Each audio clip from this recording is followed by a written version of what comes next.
नमस्कार, मैं प्रियंका और आप देख रहे हैं सबले बढ़िया। आइए नजर डालते हैं आज की मुख्य खबरों पर। मुख्यमंत्री भूपेश बघेल ने कृषि एवं जल संसाधन मंत्री रविंद्र चौबे की अनुशंसा तथा विधायक अभनपुर और धरसीवा सहित किसान संगठनों की मांग को देखते हुए गंगरेल डैम से सिंचाई के लिए तत्काल पानी छोड़ने के निर्देश दिए हैं। मुख्यमंत्री के निर्देश के परिपालन में जल संसाधन विभाग द्वारा 22 जुलाई को शाम 4 बजे गंगरेल डैम से सिंचाई के लिए पानी छोड़ा गया। प्रमुख अभियंता इंद्रजीत उइके ने बताया कि गंगरेल में पर्याप्त जल भराव है। गंगरेल बांध की नहर से रायपुर, आरंग, धरसीवा, बलौदा बाजार, भाटापारा, लवन, पलारी और धमतरी क्षेत्र के किसानों को खरीफ फसलों की सिंचाई के लिए पानी मिलेगा। मुख्यमंत्री भूपेश बघेल से विधानसभा परिसर स्थित कार्यालय कक्ष में सरगुजा संभाग के बलरामपुर, लूंड्रा और सीतापुर क्षेत्र से आए कोरवा समाज के शिक्षित युवाओं ने सौजन्य मुलाकात की।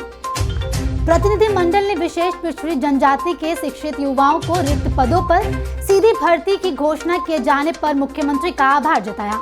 मुख्यमंत्री ने कहा कि विशेष पिछड़ी जनजाति के शिक्षित युवाओं के बेहतर भविष्य को ध्यान में रखकर हमने तृतीय व चतुर्थ श्रेणी के रिक्त पदों पर पात्र युवाओं की सीधी भर्ती करने के लिए फैसला लिया है, ताकि विशेष पिछड़ी जनजाति के युवाओं को भी उनकी योग्यता अनुसार रोजगार के अवसर मिल सके।